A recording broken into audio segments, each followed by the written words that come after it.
Oh no. Fantastic. Too many exams up. Too many exams. 2 on Monday, back-to-back fields and waves and signals. And then And a circuits lab? No, what lab? Oh, an hour after this exam. After the field exam. Like for this exam, what is I wish you said what is the least recently used lecture. Come on, man, let's go. Let's use the LRU algorithm. I almost thought you were going there. So what is going to be the recent lecture, most recent lecture? Oh yeah, that's true. The most recent lecture and exam too is going to be the one today. So whatever we have, oh no, that's it, today, right? So I'll finish up with communication systems. We'll not do sampling. We'll not do sampling for the exam. So we are going to take a start on sampling today. We'll not have that on the exam, but we will have communication systems on the exam. You were saying something? Homework that is due on Monday is on the exam. That's right. That is a little bit of, this is 14, right? It's not that bad. In comparison to 11 and 6, it's not that bad. You guys have been spoiled with 12 and 13. Probably. I'm okay with that. I know. Oh, there's no time slot for exam. Just one exam. We just do in the morning, we get done with it. No in person, everybody online. So everybody is going to be online. We are going to do the exam online. We are going to upload the exam on Gradescope, and then we are going to grade it. No issues about time slot sign up. No issues about which exam was easier, which time slot is better. Nothing of that sort. But because here is the deal. The main reason why I had 2 time slots was people who were working during the day. But people who were working during the day actually opted for time slot 1. So the whole point is not valid anymore. Okay, let's see. Tuned radio frequency receiver. This is what we were talking about. Why are we talking about tuned radio frequency receivers? Because we are trying to send messages. We have upconverted them using a carrier. And at the receiver, we can either have asynchronous detection, which we saw with a diode followed by an Rlc filter, or we can have synchronous detection, which means that you can use a product multiplier. The problem with that is you are going to have to use a local oscillator that is in sync with the local oscillator that was used at the transmitter. So you had certain problems there. So instead, a completely different approach to receiving signals is by using bandpass filters to extract the message. And once you extract that message by using a very good filter, you can then down convert it to baseband demodulation later on. Right? So this is another way to extract the message from a carrier. And here what we are using is a bandpass filter. And the last time we met, I talked about 2 aspects of bandpass filter. One, tunability, the other one, selectivity. Right? Tunability is what? I want to move where the filter is. Tune to 1 meg, 2 meg, 3 meg, 4 meg, 1 gig. Right? I want to tune it. Because my message could be anywhere. I should be able to use that same bandpass filter anywhere. So tunability is one. The other is selectivity. Selectivity is how sharp does the bandpass filter look like. In other words, how small your transition band is. Right? So if you have a rectangle in frequency, that indicates an ideal brick wall filter, we call it. Right? So that would be selectivity. But it turns out, and we'll talk about that in a little bit, tunability and selectivity are contradicting goals. If you have tunability, then you have to sacrifice selectivity. If you have selectivity, then you sacrifice tunability. We would like to have this. So selectivity is what? Selectivity is differentiating between the desired signal and the other signals. And the way you do that is by having something like this, a rectangle in the frequency, and not have something like this with a transition band going in. Because when you have a transition band, you not only pick up the signal of interest, but you also pick up out-of-band noise. Out-of-band noise gets through as well, which we don't want. Let's see. If we have A very, very simple bandpass filter, which we can make by using discrete components, you can make this RLC filter here. This RLC filter has a resonating frequency of 1 divided by square root of LC. How can you prove this? Can you guys prove this mathematically?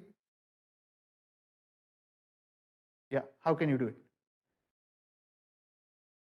You would be starting, so you're talking about the last step, right? Differentiate set to 0, that's the last step. But where do you start?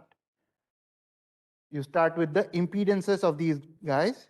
You write R1 here, you start j omega L, 1 over j omega C, R2, use the voltage divider, write the transfer function, or in this case with omega, it will be the frequency response. Write the frequency response, and when you plot it, it'll look something like this. With the frequency response, you differentiate the frequency response, set the result equal to 0, you will get one resonant frequency at that minimum, right? You're trying to find the maximum of that function. Slope has to go to 0. That's how you can derive this particular result. The resonant frequency is 1 divided by square root of LC.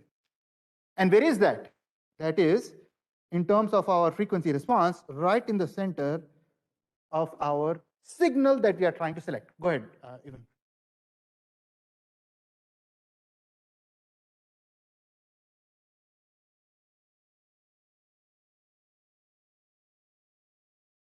So every other channel, they're trying to put a guard band in the middle, right? So they're trying to put some empty space in here to sort of not pick up channel 2 with channel 1. So that's why they are separating it out. However, there are multiplexing techniques in frequency that allow you to not just have a signal here, but go even inside. You can have a signal here. And you can do that as long as in frequency, those frequency bands are orthogonal to each other.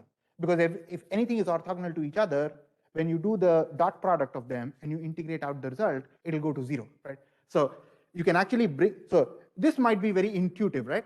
If you have frequency band here and frequency band here, sure, I can put a filter there, I can extract them and I have the signal.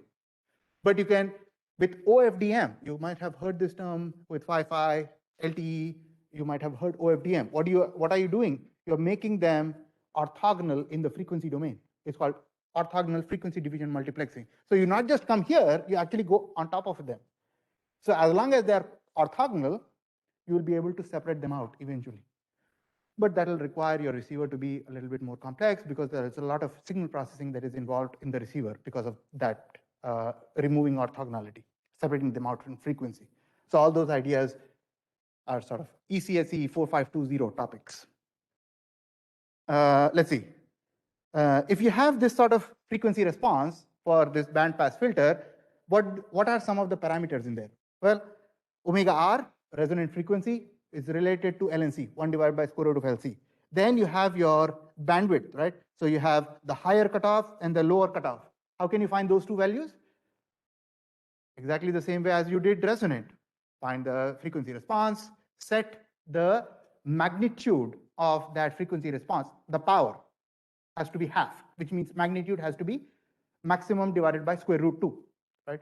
So those are your half power frequencies. You guys have seen this in circuits, right? Or some other class somewhere. So half power frequencies, you get 2 of them. Why? It will be a quadratic. When you solve them, you will get 2 frequencies. One will be more than resonant frequency, one will be the other. And resonant frequency actually will turn out to be the geometric mean of high cutoff and low cutoff. What is the bandwidth? Well, high cutoff minus low cutoff will be giving you your bandwidth of the bandpass filter. And there is a Q factor. The quality factor of this filter is simply going to be the ratio of resonant frequency FR, which is obtained by dividing omega r by 2 pi, and then the bandwidth of the filter. Now tell me, if you want a very, very wide filter, right? As you're making the filter very wide, what are you making? You're making bandwidth bigger and bigger, right? But when you are trying to make the wide bandwidth bigger and bigger, one thing that could happen is you get the signal of interest, but you also get out of band noise, something that you didn't want. What do you want in general? If you want the bandpass filter to be highly selective, then you want Q to be high. That means you want FR to be high, and you want bandwidth to be low, right? That indicates a high quality factor filter. Now, if you wanted to tune this, you see, if you wanted to make this more and more selective, what are you doing? You're adding more sections of L and C, right? One after the other, after the other, after the other. You're cascading this with more sections of L and C. By doing that, your filter will become highly selective. In frequency domain, it will go to a rectangle. But if you wanted to tune that highly selective filter, that would mean that you would have to actually move the entire LC circuit to a different frequency. So all the L's and the C's have to be changed, right? Which makes the tunability of a highly selective filter difficult. You guys see why they are contradicting goals now? Let's try to see an example where we actually demonstrate that. So we are looking at the selectivity of a tuned radio frequency receiver. So let us suppose that we start with tuning our TRF, tuned radio frequency, to 1000 kilohertz, 1 megahertz, right? That's our, what is this? This is our FR, right? Not omega R, it's in hertz, so it's in FR. The frequency that we are tuning is 1000 kilohertz. If we do that, let us assume that our signal is 10 kilohertz. So in terms of frequency, it is 10 kilohertz wide. If you know FR and if you know bandwidth, then you can find the quality factor of the filter, and it turns out in here it is 100. Once you know the quality factor is 100, by this time you have already set the bandpass filter, right? You have already made the L and the C. You have already made the filter. You guys agree with that? You have implemented it with a particular L, with a particular C. You got the quality factor of 100, and this is going to be picking up the signal at 1 kilohertz. How wide? 10 kilohertz wide. Now let us see if we use the same filter to tune to the AM band with FR as 550 kilohertz. What is going to happen? Well, you already made the filter, which means that this is set, Q is set. So once the Q is set, what is going to be the bandwidth? Well, the frequency that you were trying to resonate with is different. The center frequency is different, 550 kilohertz. Q was set because the filter was set, that is 100. But what it resulted is the bandwidth to be 5.5 kilohertz, which means when you tune that same filter that you had at 1K down to 550, 550 kilohertz, instead of picking up the complete signal of 10 kilohertz, you're only picking up about half of it, right? So you're essentially losing information of your signal. You're not able to pick up the entire signal. You guys see how this is going to be okay? Yeah? So you're going to have bandwidth is too small. It is not enough to filter the signal. You're chopping off half the signal. So fidelity of reception will be poor. In fact, the maximum frequency that you will be able to pick up is going to only be 2.75 kilohertz. Because if your maximum frequency is 2.75 kilohertz, that means that you would have sampled it twice the rate, which is 5.5 kilohertz, which will get through that filter because of Nyquist criteria. And we'll talk about Nyquist in a little bit. But that has a factor of 2 in there. So the maximum frequency is going to be 2.75. It is not going to be as high as 5 kilohertz, which would have been possible with a 10 kilohertz bandwidth filter. So high frequency components of the signal that you were trying to tune to are lost. So here we were okay. But when we, as a second step, when we went here, we tuned to a different frequency. How do you change that? Well, you just change this, right? You have the same filter, but now you are trying to tune to a different frequency. The bandwidth went down. So you change C, you change omega R, you change FR. But when you go down, you're not going to be maintaining the same bandwidth. That means that the interesting signal, the signal of interest is being lost. But what about if you try to tune at something that is higher than where you started? Say, for example, 1550 kilohertz. Over here, Again, our filter is set, so quality factor is set. The bandwidth is going to be FR divided by Q. The numbers will work out in such a way that the bandwidth is 15.5. So we wanted our signal to be 10 kilohertz. Now we are picking up a lot more than 10. What is there at the other places? Where maybe noise. So you're picking up out of band noise in this case. What that means is if you have a bandpass filter, you tune it to a certain frequency, you have made it. Now if you're trying to change this resonant frequency, you are going to pay a price no matter which direction you're trying to change the FR. You go lower than original, you will lose the signal. You will go higher than the signal, then you have the signal, but you also have noise because you start picking up out of band noise. Questions here? So we need to find a good compromise between tunability and selectivity. That's where we are going. Before we do that, I want to start sharing the resource of frequency between multiple users. And I'm going to do that by using FDM, frequency division multiplexing. Notice that this is not OFDM, orthogonal. It's not orthogonal, right? So this is a simple one where we are just trying to be close to each other. We are not going for an overlap in frequency domain. So when you're transmitting multiple signals and you're doing this simultaneously, there's no sharing of time. It's a sharing of a frequency resource. And you're trying to share them by using different parts of the spectrum.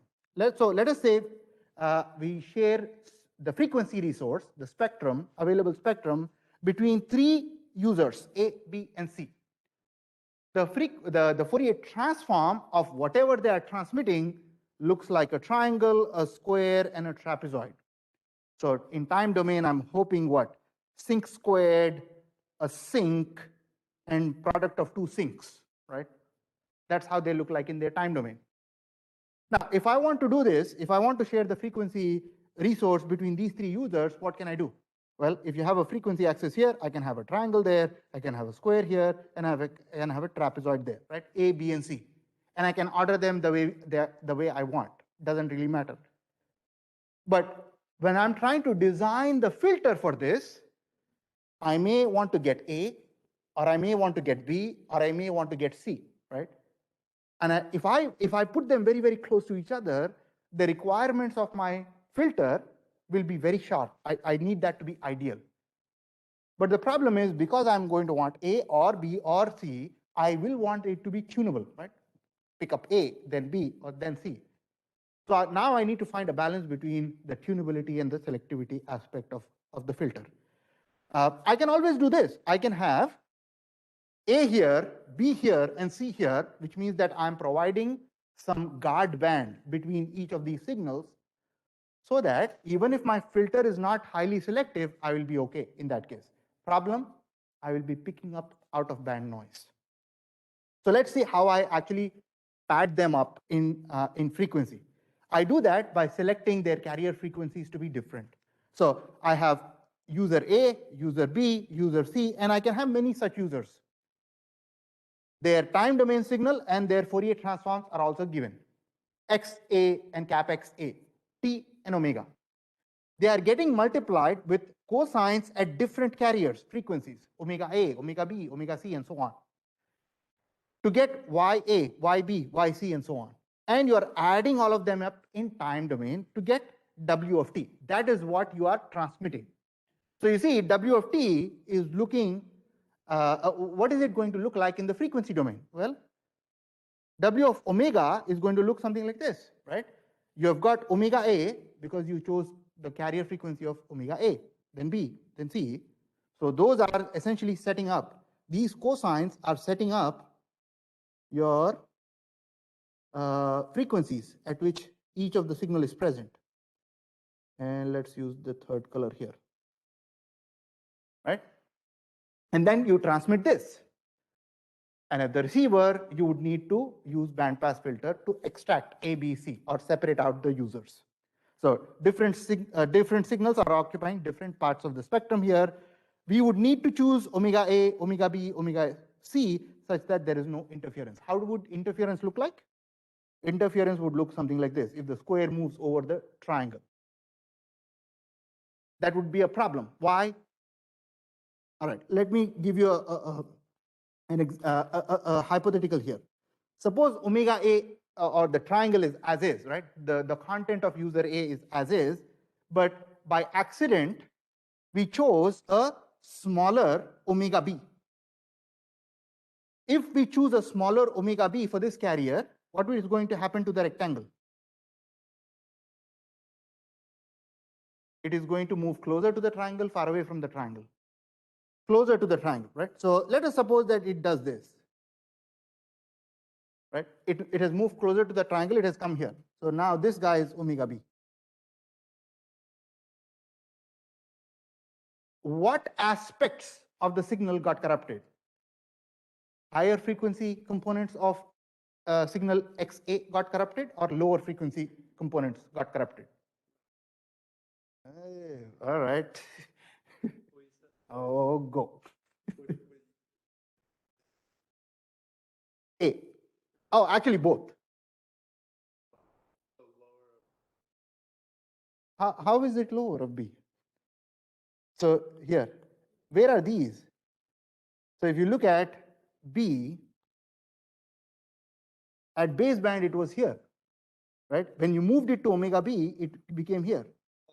But this actually corresponds to this, which is going to be at higher frequency. This is going to be lower frequencies, right?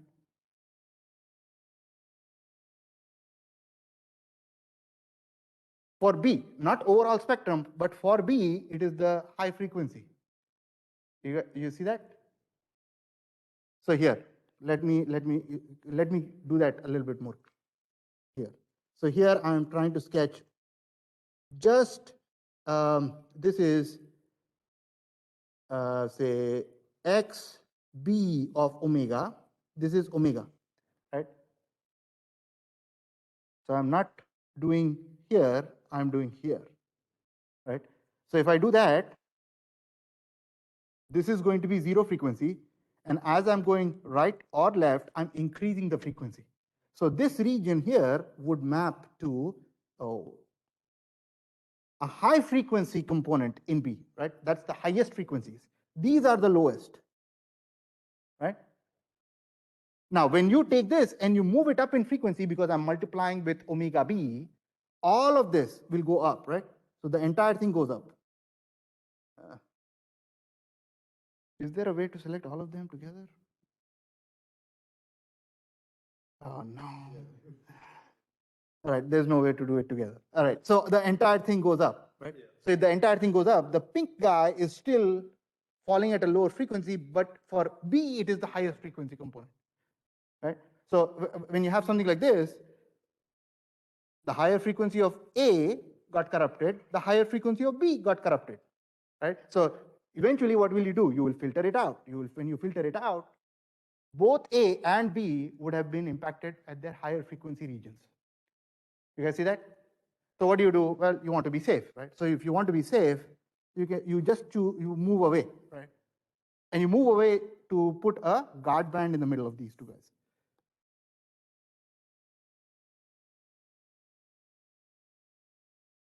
Just so that your requirements of the bandpass filter are not so severe, right? Like you don't have to go rectangle, brick wall. You can go a little bit of a transition. So a little bit of a practical filter. Questions here? How do you do frequency division multiplexing? Take signals, multiply them by carrier frequencies, cosines or carriers, which have frequencies that are separated out in the spectrum, available spectrum. So this is what you do, right? This is what you do. You have, say, 10 signals. You have a bandwidth of 1 kilohertz. You have 1 kilohertz that has to be shared by 10 resources. So you do a simple division, right? Each of them gets 1/10 of the available spectrum, maybe a little bit less than 1/10, because if you wanted a guard band between each signal. Let's see. Let's move up. Now, what happens? So this is how you send the signal, right? This is how you multiplex the signal. What do you do at the receiver? Well, at the receiver, we are going to look for a super heterodyne receiver. So what we are talking about, a special type of receiver which gives us the best of both worlds, which is tunable as well as selective. It's called an Armstrong filter, Armstrong receiver. So, sorry, what's that? Oh. The advantage over here is that it has constant selectivity over a very wide range of frequencies. So I'll give you guys a scenario here. And let us see what you guys come up with in terms of ideas. Say you have a research lab that you are working with. You are working in a research lab, and the money is tight, right? So you have money to only buy limited number of equipment. So in terms of filters, you had only budgeted for one filter, which was very good. You could not buy several very good filters, right? So let's suppose that you invested all your filter design money or your filter money in a filter which was very, very selective, but it was only selective with FR, resonant frequency of say 1 megahertz. Is there a way for you to manipulate signals such that no matter where they are, you can always bring them down to 1 meg so that you can use that filter? Right? You have only one filter. So is there a way you can manipulate, and you want to use that filter for everything? So is there a way for you to manipulate things such that no matter where the signal is, omega A, omega B, omega C, you can always use that same filter, which is fixed at 1 meg? Can you do that? How can you do it? The answer is yes, but how can you do it? It's already given. Oh my gosh. All right, so don't look at the slide. Here. Well, if you try and stretch a signal, then you're manipulating the signal itself. You cannot manipulate the signal. You just want to receive whatever was sent. So the signal was here in frequency or here in frequency or here in frequency, but your filter is here. It's fixed. So this is what you can do. You can make sure that you bring down whatever you have to this. No matter where it is, you should do a frequency manipulation such that the signal always comes to overlap with wherever your filter is. And the way you do that is by multiplying with a cosine. So suppose you have a when you multiply with a cosine, what happens to the signal? You had a triangle in the previous class. It shifts, right? So it shifts up and then shifts down, plus FC minus FC, or omega C minus omega C. But what if you multiplied with a cosine whose frequency was omega C plus 10, right? Omega C plus omega F, some other frequency. You will have some frequencies and different frequencies. What if you manipulate the numbers such that the difference frequencies always fell in that exact same number, 1 meg? All you need to do is change the cosine frequency, and you will make sure that the difference falls in that range, and you will be able to use that filter, right? So that's called the concept of intermediate frequency. We are going to use the intermediate frequency to make sure that we will use that highly selective filter. Let's take a look. Y of t is our received signal, y of t in time domain, which is in frequency y of omega. What is that? It is some version of w of t, right? It has all of those, it has the frequency division multiplexed signal, FDM signal. We are going to do a coarse filtering first. Coarse tunable filter. So coarse means what? It is not selective. Tunable means what? It can move very easily in frequency, right? So that is going to have a frequency response of h1 of omega, and the frequency at which it is tuned is omega c, right? Some omega c, but this filter is coarse, so not so selective, but it is tunable. Very easily you can move it around. The output of this will be q of t in time, cap q of omega in frequency. You will multiply that with a cosine of a frequency omega c, which is where the first filter was present, plus omega f. Omega f is your intermediate frequency, the difference, where do you want it to fall, right? That's omega f. Then the answer of that will be some frequency terms and difference frequency terms. You will then place a not tunable, so fixed, but highly selective filter, H2 of omega, but you will place that at the intermediate frequency. Then you get R of t or R of omega, which now is, you have selected that particular signal, A, B, or C, you can now demodulate it. So either using asynchronous detection or synchronous detection, you can get that out. All of this might be sort of hand wavy right now. When we work through this particular example, I'm hoping that this will be really, really clear. So let us suppose that we have taken those three signals, A, B, and C, and we have done a frequency division multiplexing. We have got three signals here. One is this sort of a positive half cycle of a sinusoid, a triangle, and a rectangle, right? So these three have been multiplexed in frequency. You have sent it across the channel. On your receiver, you're trying to extract them, right? So the first thing, what do? You use a coarse filter, which is highly tunable.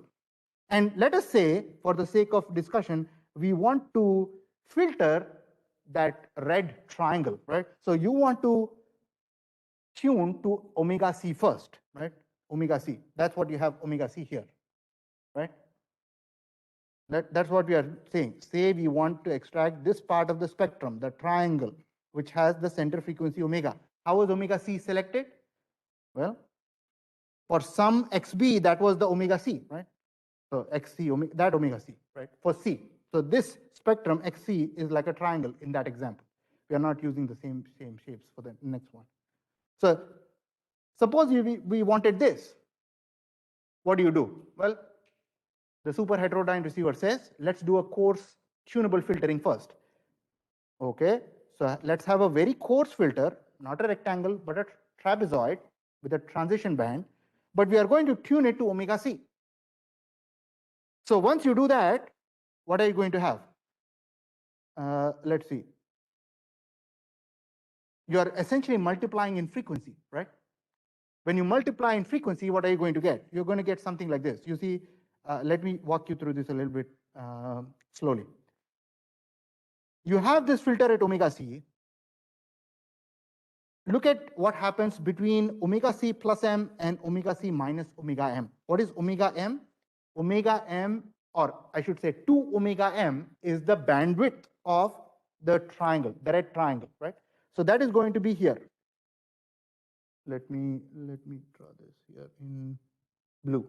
This width is the same as this width, right? So as long as we are over the triangle, we are multiplying with a 1. But away from that triangle, because of the transition band of the coarse filter, we have a transition band. So this guy is no longer going to look like a rectangle anymore. It's going to slope down, right? When you multiply them in frequency. And this guy is not going to look like a half circle. It is going to slope down. So it's going to be, something like this. The higher frequency is not going to go up. It's going to go down. That is what you have over here. You see, the rectangle has become a triangle there. This guy was multiplied by 1, so that came through, but the half sinusoid sort of went down. Can you see that? So I hope that you see that this is both good news and bad news, right? The good news is, what is the good news? What is the bad news? With the coarse tunable filter, what is the good news and what is the bad news? Tunable, right? So if I'm picking up the green rectangle, I could have moved omega c very easily. If I'm picking up the blue signal, I could have moved it very easily. So I could have moved omega c very easily. So tunable, that's the good news. What is the bad news? Go ahead. You still have the green and the blue to reject, right? So you still have out of band. It is not enough. So that's the good news and the bad news. Let's try to see what we do next. Once you go through that coarse tunable filter, what do you do next? You multiply it with a cosine. You see, you multiply it with a cosine, but the frequency is what? Omega c plus omega f. So the entire thing is going to go up and down. Entire thing is going to go up and down. You see that? And it is going to go up and down sum and difference frequencies. The sum frequency is going to be where? 2 omega c plus omega f. The difference frequency is going to be where? One is at omega c, the other is at omega c plus omega f. The sum is going to be 2 omega c plus omega f. The difference is going to be where? Omega f. So you have manipulated the signal such that the difference frequency is falling exactly at omega f. No matter which one you want to extract, A, B, C, you can have the result, the difference frequencies always fall in that range where you can place your perfect ideal fixed filter. So that now when you mix it, when you filter that out, you get your red signal. All right, questions here? You guys understand the need of doing it in 2 stages? Why couldn't we do it in 1 stage? Because we couldn't get a highly selective tunable filter. So we did the tunability first, and then we did the selectivity. But we wanted selectivity, so we had to make sure that our second filter, H2, was fixed in frequency. So if it has to be fixed and ideal, we have to make sure that the frequencies with the numbers we choose are such that the difference frequency always falls at omega f, which is going to be the resonant frequency of your highly selective filter. Now, once you have this, what can you do with this? You can do, this is what? A modulated signal, right? With a carrier. The carrier is at omega f. You can do some synchronous detection or asynchronous detection to extract the signal from here. Just as we did with the previous lecture. The only problem here is what? There's no carrier present. So asynchronous detection might not work. Synchronous detection will work really well. So if you were hell-bent upon using asynchronous detection, you could get R of omega, add some pilot tone to it, right? So you add a palette here, the carrier frequency, then use that for your detection, asynchronous detection. Is this confusing here, right here? All of this, you are multiplying with a cosine. So when you multiply in time domain, what happens? You have 1 divided by 2 pi, x1 of omega convolved with x2 of omega. Here we have 1 divided by 2 pi, q of omega, which is getting convolved with the Fourier transform of a cosine present at omega c plus omega f. Right? All of this is that. Let me just highlight this and write a note, which is this is the Fourier transform of cosine omega c plus omega f t.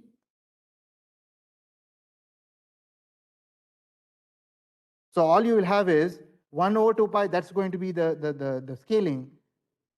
Q of omega, all of this frequency division multiplex signal is going to go up to omega c plus omega f, going down by omega c plus omega c minus omega f. Some frequency terms, difference frequency terms will always be at omega f and minus omega f, where we will conveniently place our fixed selective filter. So omega f in this context is called the intermediate frequency, IF. This is a very important concept in RF systems. You guys see how we are manipulating the signals such that the result falls in a particular frequency filter. Easy, difficult? How are we feeling?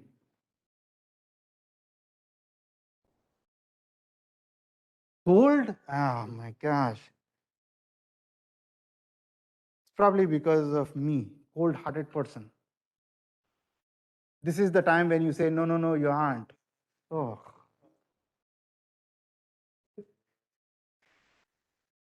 All right, let's try to look at an example here. We have a system, input is X, output is Y. We are doing a few things in the middle here. We are doing some filtering. We are multiplying the signal with a carrier. The carrier chosen over here has a complex exponential. Our goal is to find the overall transfer function of this system, y of omega divided by x of omega. So let us try to see if we can do that.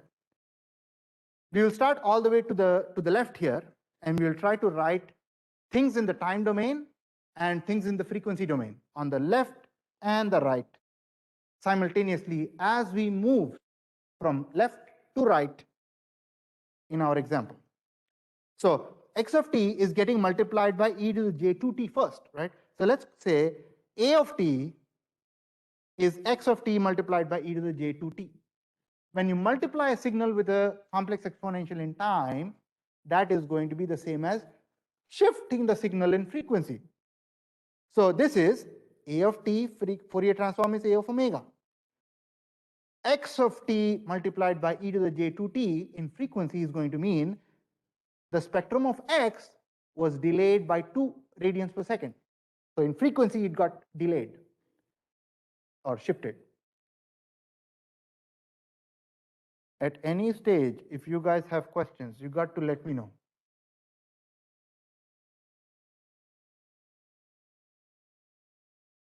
All right, so first step is okay. We have taken care of this.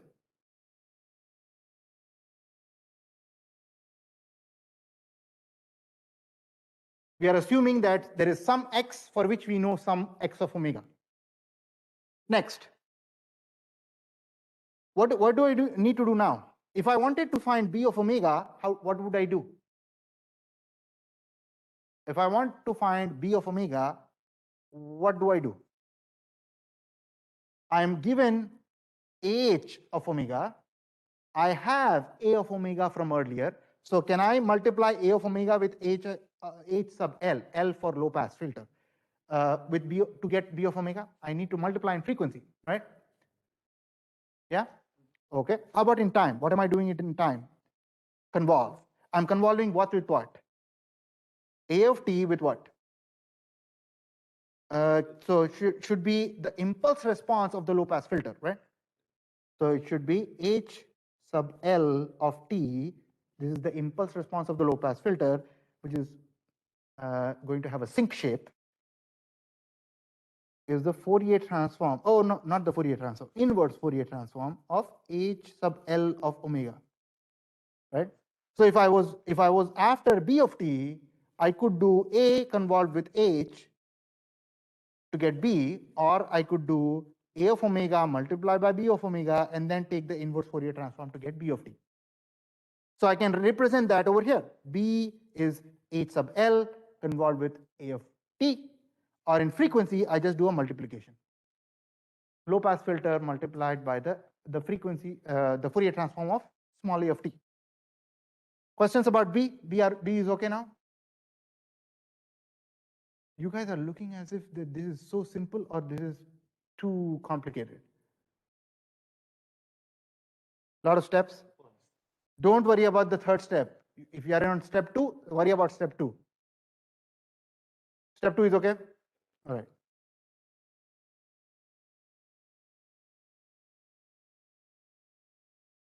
I forgot to mention, at step 2, you must have worried about step 1 is assumed. Let's see. Next, z of t.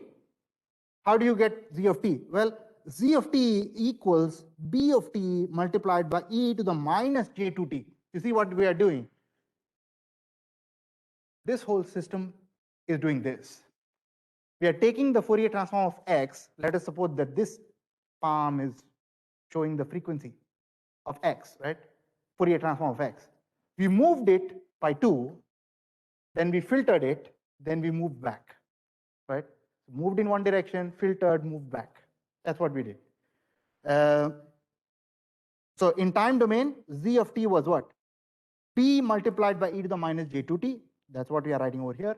It's in frequency domain, what is happening? Z of omega is simply b of omega plus 2. Frequency shift property, you're multiplying in time with a complex exponential, you are shifting in frequency. Earlier, shift was minus 2. Now it is plus 2 because plus j omega 2t, j2t minus j2t. Next. So the third step is okay. Z is okay.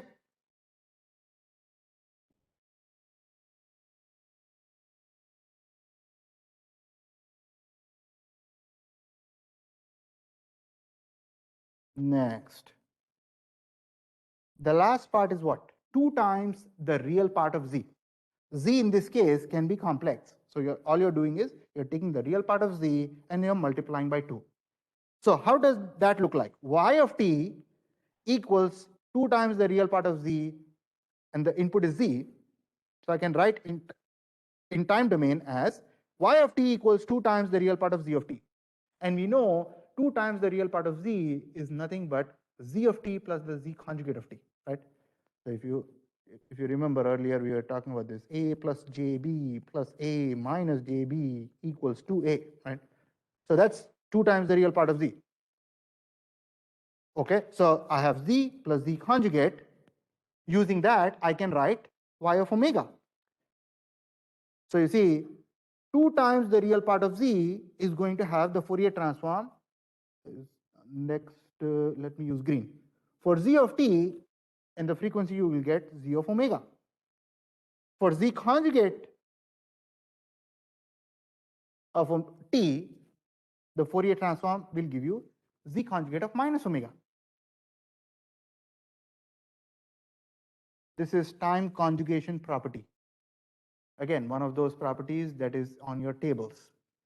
That reminds me, the tables are not one page, you guys. The Fourier series and Fourier transform tables, I think that's a 5-page document. 5? 3-page? Okay. So it becomes 5-page after we add Laplace, I think. Or it may become 7 after that. But that's for the finals. So for this one, we have 3-page table. It's not 1 page. So make sure that you look at those tables before the exam, know which property is. If you have not paid too much attention during the homework, do it for the exam. And if you can have it printed, that will help as well.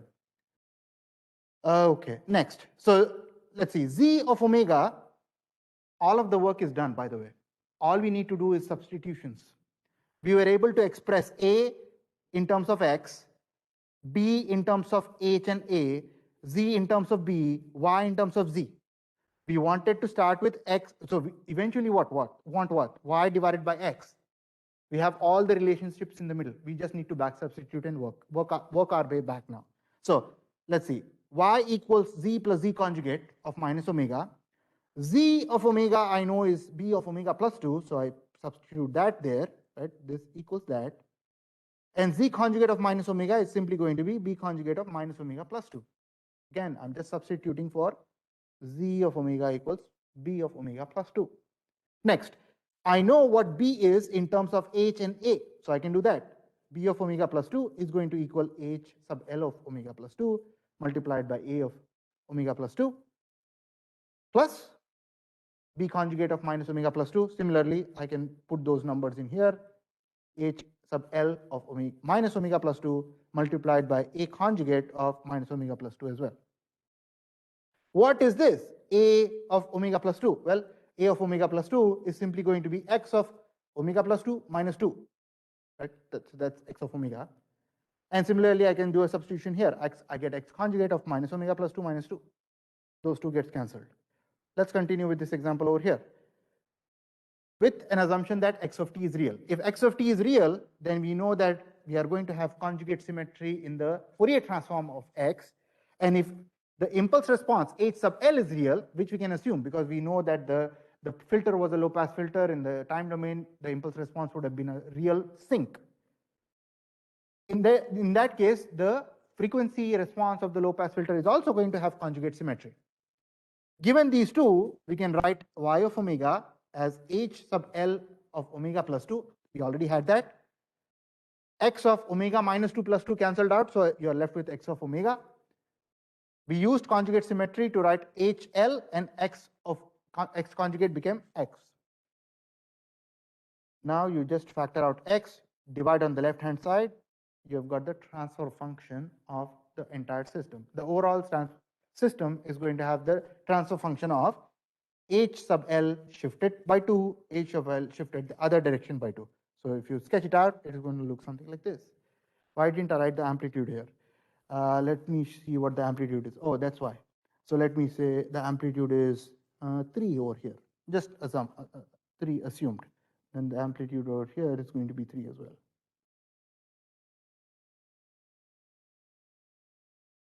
So you see what we did?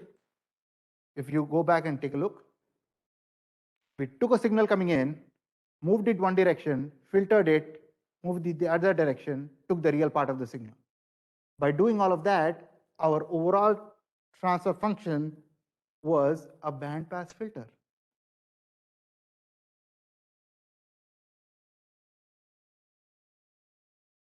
So what should I call this?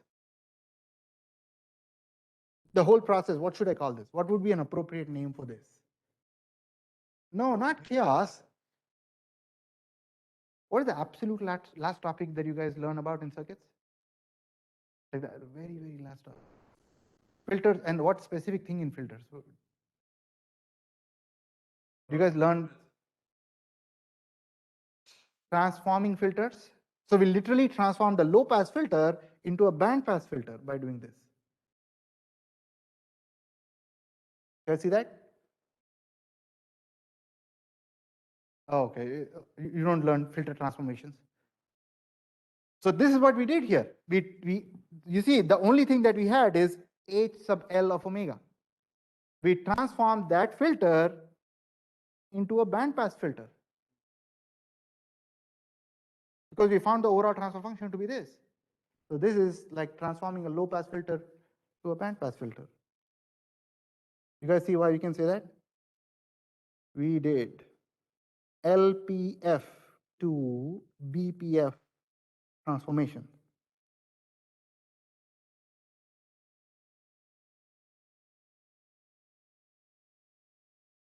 Here is another question, related question. We wanted to tune it to a different frequency. Instead of 2 and -2, we wanted to pick some other frequency. What would you change? You just change this, right? Instead of making it either J2T, you just make it either J10T. Just the carriers of those will need to be changed, and you will be able to get it. The only limitation is the bandwidth of the bandpass filter and the bandwidth of the low-pass filter will be the same. All right, questions? No? Oh, go ahead.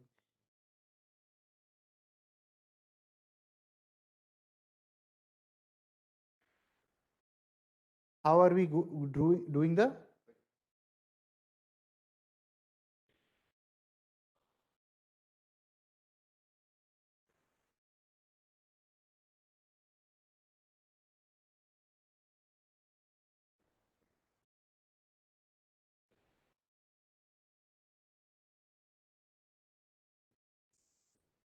Right, you can just assume that to be a cosine carrier and then J sine carrier. Different carrier frequencies. Absolutely. Yep. Let's see. Okay, so we are done with this, right? So here, everything so far, fair game on the exam. Now we talk about sampling, which is not going to be on the exam. Maybe this warrants me to start a new video. Sure.